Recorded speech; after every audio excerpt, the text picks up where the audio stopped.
The date that you have been given is actually based off a formula that was created back in the 1800s. Only around 4 to 5% of women actually have their baby on their due date. A lot of first-time mums are being medically induced because they're going overdue. In this episode, I want to talk about due dates, or what I probably more call the probably not date. Did you know that the date that you have been given is actually based off a formula that was created back in the 1800s? And I'm not lying. I've actually looked it up and I've got the formula here to share with you. Now, yet this single date then determines potentially whether you're overdue or the suggestion of induction or interventions come in. And we are so focused culturally on this due date. It's like the first thing that anyone asks you, what's your due date? Now, can I just tell you that research actually shows that the average pregnancy does not last 40 weeks. The average pregnancy for a first-time mum is around 40 weeks and 5 days, with 75% giving birth by 41 weeks and 2 days in a first pregnancy. It's a little bit less if you're a second pregnancy. Yet, we focus so much on this date, and then if we haven't had the baby by this date, then we start referring ourselves as being overdue, late. This baby's being stubborn. Can I tell you your baby has no idea what this date is? Like, no idea. There's no calendar in there. They have no idea. Normal gestation is anywhere between 37 up to 42 weeks, and even over 42 weeks for some women and babies. And we don't know why there is such a wide span. It could be genetics. Like, they don't know. Some babies are ready at 37 weeks and will trigger labour. Some babies aren't ready till over 42 weeks. Yet we are birthing in a medical model that puts all of this emphasis on this one date. It's a probably not date. Did you know that only around 4 to 5% of women actually have their baby on their due date? So let's go back in time. Because back hundreds of years ago, women used to really track their cycles by the moon. And if they missed one of their monthly bleeds, they would assume that they would be pregnant and that they would give birth within 10 moon cycles, which equaled to around 42 weeks. Now, also, if they didn't know they were pregnant, they would also be really kind of looking around, like, you know, the changes in their body, their breasts, the feelings and sensations if they were having, you know, kicking. That's what midwives back in time, women were predominantly supported by midwives. And this is what these wise women who supported women in pregnancy and birth would look for. Movements, feeling, being really in tune with the body. There were no machines, there were no ultrasounds, there were no scans. It was all done by feeling and just intuition as well. And it wasn't until around the late 1700s, early 1800s that Western medicine started to come in. And back then, how do I put this? It was a very patriarchal time, right? Women really had no rights. It was only men. And back then, only men were allowed to be doctors or physicians. Women didn't have the rights to be a doctor. And there was a doctor, an obstetrician, his name was, I've got all the notes here, Franz Carl Naegele. He was born in 1778 and died in 1851. And in the early 1800s, he proposed a simple way, what he thought, to estimate when birth might occur. And so his formula was that he based off women having a 28-day cycle, ovulating on day 14, and conceiving. The conception was immediately after ovulation. And that the pregnancy lasted 280 days. This was maybe useful 200 years ago, but the problem is women are not clocks. and we are not the same. And if you're listening to this, I want you to kind of stop and go, like, were you tracking your cycle? I wasn't when I fell pregnant because I wasn't planning a pregnancy. You might be tracking your cycle, and you may notice that your cycle is not 28 days. It could be, but maybe you could ovulate on day 10 rather than day 14. And did you know that conception doesn't actually happen potentially right in that moment that your partner ejaculates into you? It could take 2 days for the sperm to actually reach the egg and fertilize the egg and come down, and then it can take another 2 days for the fertilized egg to come down and implant into the uterine wall. So there's 4 days actually after conception, or that a baby, the embryo is created. So here's the formula. And so I'm going to look at my notes here a little bit. So the formula is based off the last day of your menstrual cycle. They call it the LMP, last day of menstrual cycle. You add 1 year, subtract 3 months, then add 7 days. Like, I don't know how anyone remembers that. And this equals your due date, or simply your last menstrual period plus 280 days. Did you know, like, here we are, like, I'm recording this podcast in 2026. They still use this formula that was created by a man back in the early 1800s. If you go to your obstetrician, or if you go to your GP and they ask when your last period was, they will turn a little wheel. That's what that wheel is based off, that formula. However, we are all different. Our cycles are different. We could have irregular cycles. There's a number of different things that can contribute to that as well. Some women may experience PCOS.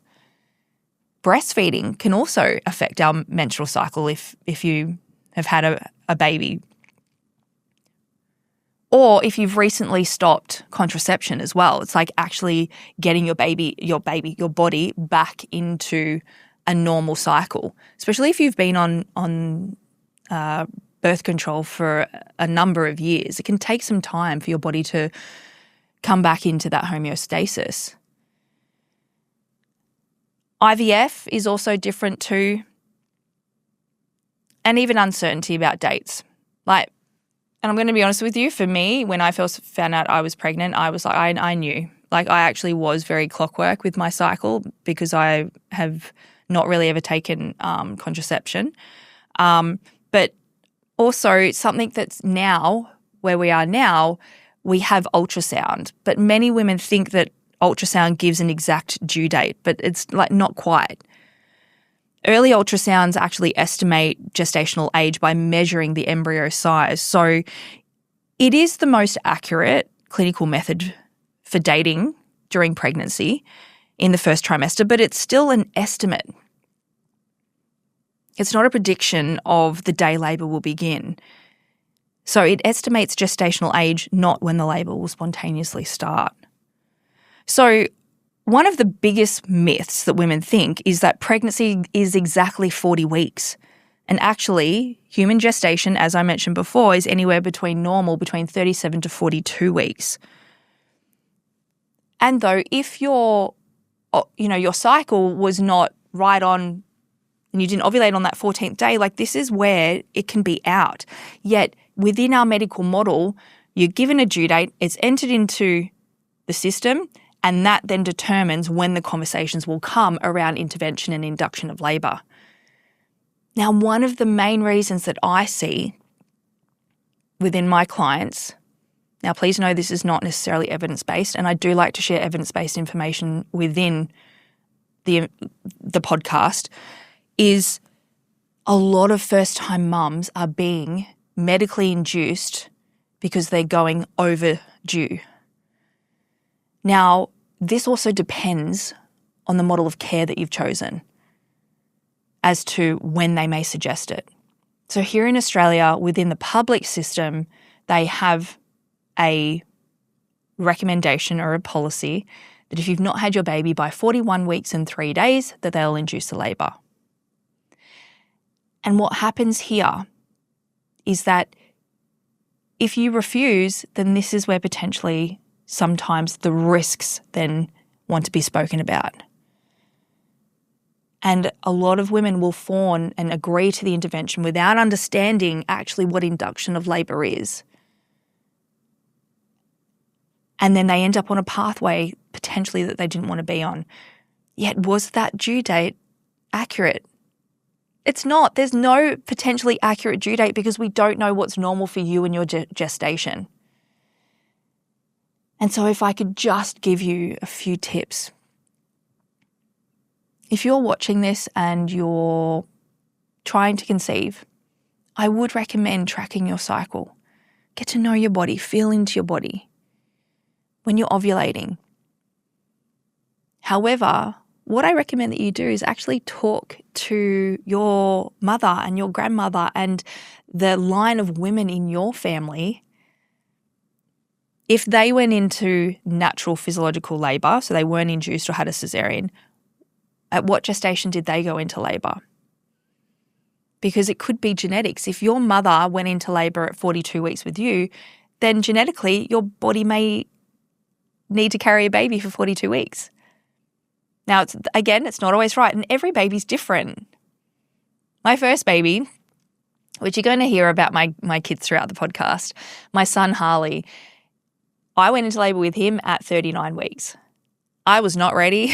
I don't think I was ever ready for him, to be honest, and yet he was the biggest lesson and the most, beautiful transformation of my life, becoming a mum with him. Went into labour at 39 weeks. Was in labour for a couple of days. So I think I was due the 15th of July. He was born on the 11th. He wasn't early. He wasn't late. He was born at the perfect time for him. Now, everyone kept saying to me, your second baby comes earlier. And so I was holding on to this. And this is where I'm going to talk also through the podcast about being really aware of being a filter, like your own filter and the suggestions that can come in. My midwife said, second babies normally come earlier. So I was like, sweet, my first baby came at 39 weeks.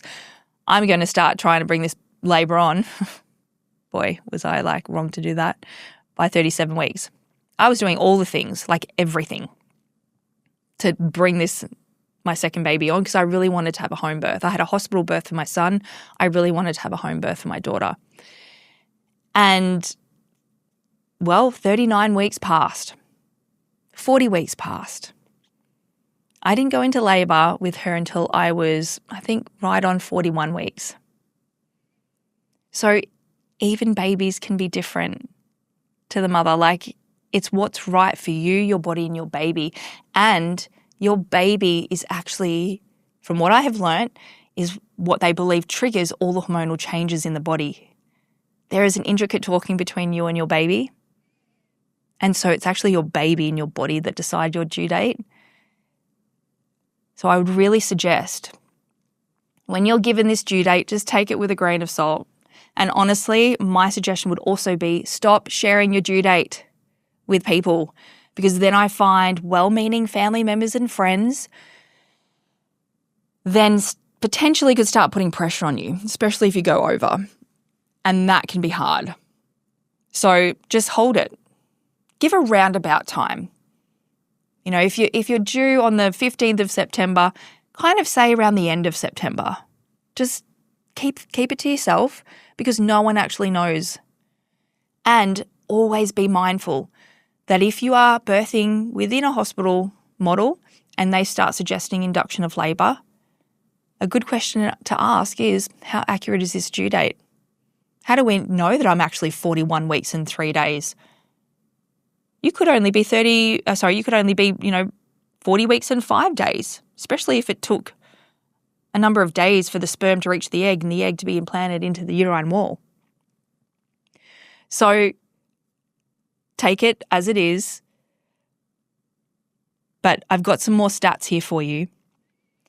So NICE guidelines actually provide contemporary population data for spontaneous labour, and they say approximately 13% of women go into labour by the end of 37 weeks, 25% by the end of 38 weeks, 50% by the end of 39 weeks, 83% by the end of 40 weeks, so that's like 40 weeks and 6 days, 99% by the end of 41 weeks. Around 1% start spontaneous labour after 42 weeks or later.